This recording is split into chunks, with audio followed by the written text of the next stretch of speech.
रितेश अपनी माँ से बहुत प्यार करता था। रितेश के पिता नहीं थे। उसकी माँ उसे जब भी शादी की बात करती थी वो हमेशा मना कर देता था।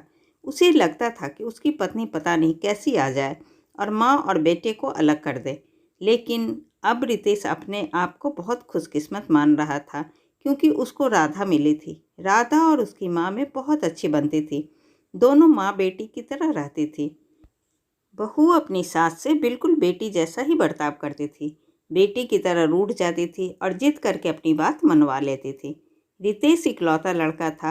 रितेश की आर्थिक स्थिति इतनी अच्छी नहीं थी, लेकिन घर में शांति और प्यार होने के कारण वह मेहनत करके अच्छे से अपना घर चला रहा था।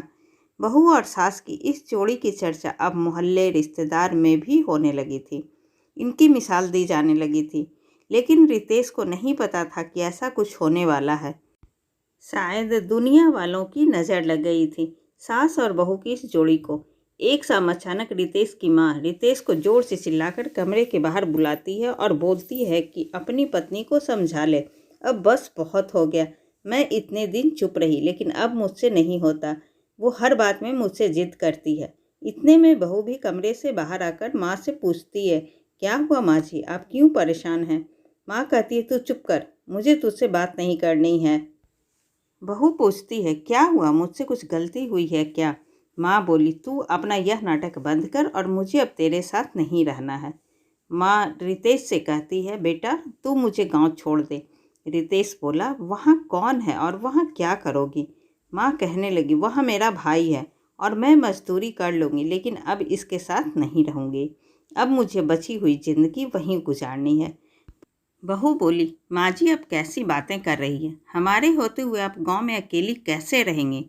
हमसे कुछ गलती हो गई है तो बताएं। माँ बोली, तू तो मुझसे बात मत कर। मैं तेरी माँ नहीं हूँ। तेरी माँ वो है जिसने तुझे जन्म दिया, पर तुझे कुछ सिखा नहीं पाई।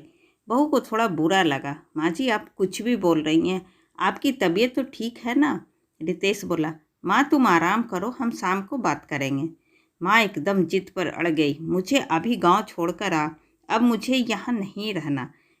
रितेश और उसकी पत्नी को कुछ समझ नहीं आ रहा था, लेकिन माँ जिद पर अड़ी रहती है तो रितेश को उनकी बात माननी पड़ती है और उन्हें गांव छोड़ आता। घर आकर फिर वो अपनी पत्नी से बात करता और उससे पूछता कि तुमने उन्हें कुछ कहा क्या, जो माँ जी इतनी नाराज़ हो गई? पत्नी बोली, इस उम्र में अक्सर क्या होता है, चिड़चिड़ापन आ जाता है। हम 2 दिन बाद माँ जी को वापस ले आएंगे, आप चिंता मत करें। 2 दिन बाद फिर बेटा और बहू दोनों गांव जाते हैं। बहू को देखते ही माँ फिर से चिढ़ जाती है और कहती है, तेरी हिम्मत कैसे हुई मेरे सामने आने की? मैं मर जाऊं तभी तू मेरे पास मत आना, मुझे हाथ मत लगाना। बहू को यह सुनकर जोर से रोना आ जाता है। वो रोते हुए कहती है कि आप यह क्या अनाप शनाप बोले जा रही हैं? मैंने ऐसा क्या कर दिया जो आप इस तरह से नाराज़ हो गई हैं? माँ जी वहाँ से उठकर कमरे में चली जाती है और अंदर से दरवाज़ा बंद कर लेती है। मामा जी भी उन्हें समझाने की बहुत कोशिश करते हैं, लेकिन वो नहीं मानती है। बेटा और बहू वापस अपने घर आ जाते हैं। बहू अपने कमरे में बैठी रोती रहती है। रितेश भी कुछ समझ नहीं पा रहा था। माँ जी को गए 15 दिन हो गए थे।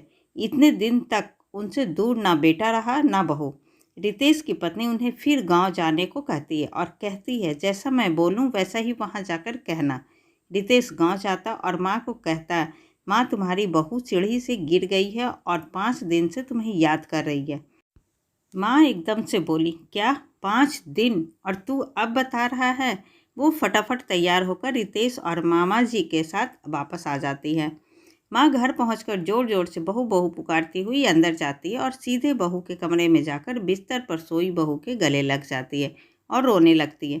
बहू भी माँ जी से मिलकर खूब रोती है और कहती है, जब आप इतना प्यार करती हो तो वहाँ क्यों बैठी हो? माँ जी उसे सही सलामत देखकर कहती है कि तुमने झूठ बोलकर मुझे बुलाया। हाँ, पर पहले यह बताओ आप ऐसा बर्ताव क्यों कर रही थी? आपको मेरी कसम। माँ जी फिर से बहू के गले लग जाती है और कहती है, बेटा उस दिन जब मैं मंदिर से घर आई तो मैंने तुम्हारी और रितेश की बातें सुन ली। तुम बोल रही थी कि अभी हम बच्चा नहीं कर सकते क्योंकि उसकी ठीक से परवरिश नहीं कर पाएंगे। मैं तुम दोनों पर बोझ बन गई। मेरी वजह से तुम ना जाने कितनी चीज़ों से समझौता कर रहे हो, इसलिए मैंने यह नाटक किया। ताकि तुम दोनों यहाँ रहो और अपनी ज़िंदगी, अपने सपने और अपने बच्चे को इस दुनिया में ला सको। मैं अब कितने दिन रहूँगी। बहू और रितेश दोनों माँ जी की बातें सुनकर रोने लगे। बहू बोली, अगर आप दोबारा ऐसा करेंगी तो हम कभी अपना बच्चा नहीं करेंगे। रितेश कहता है, माँ अब तुम भी यहीं रहोगी और दादी भी बनोगी। हम साथ रहेंगे तो सब अच्छा होगा। फिर माँ जी वहीं अपने बेटा और बहू के साथ रहने लगी। रितेश और राधा भी उनका बहुत ख्याल रखते थे। धीरे धीरे रितेश के काम में तरक्की हो रही थी और माँ जी की दादी बनने की तमन्ना भी जल्द ही पूरी होने वाली थी। जहाँ प्रेम होता है वहाँ सभी मुश्किलों का हल निकल आता है। ऐसी ही अच्छी और ज्ञानवर्धक कहानी सुनने के लिए प्लीज़ आप मेरे चैनल को सब्सक्राइब ज़रूर करें। तब तक के लिए बाय बाय।